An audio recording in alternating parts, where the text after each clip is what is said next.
আসসালামু আলাইকুম, সবাই কেমন আছেন? আলহামদুলিল্লাহ, আমরাও ভালো আছি। অনেকদিন ধরে ঘরের মাঝে জ্বর সর্দি এমন আসছে। সবাই মিলে আমরা টক খাবো।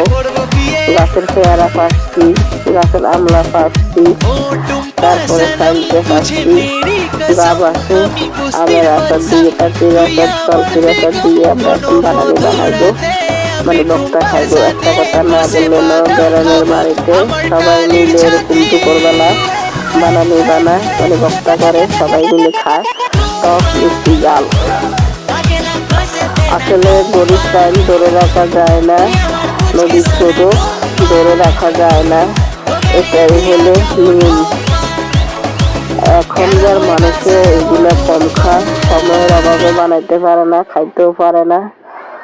আগের দিনের মানুষে সবাই এগুলা বানাইতো, সবাই মিলে খাইতো। এখন আর সেই সময় নাই, নিজের টাইম মতে নিজে চলতে হয়। আর সর্দি কাশ হলে রসুন মরিচ বা বক্তা বানাই খাইলে, টক খাইলে এগুলো একটু ভালো লাগে আর কি, মুখে রুচি আসে। আসলে আগের দিনের কথা বলে লাভ নাই, কারণ আগে সবাই মিলে জুলে থাকতো, একক পরিবার। এখন একক পরিবার পাওয়া যায়।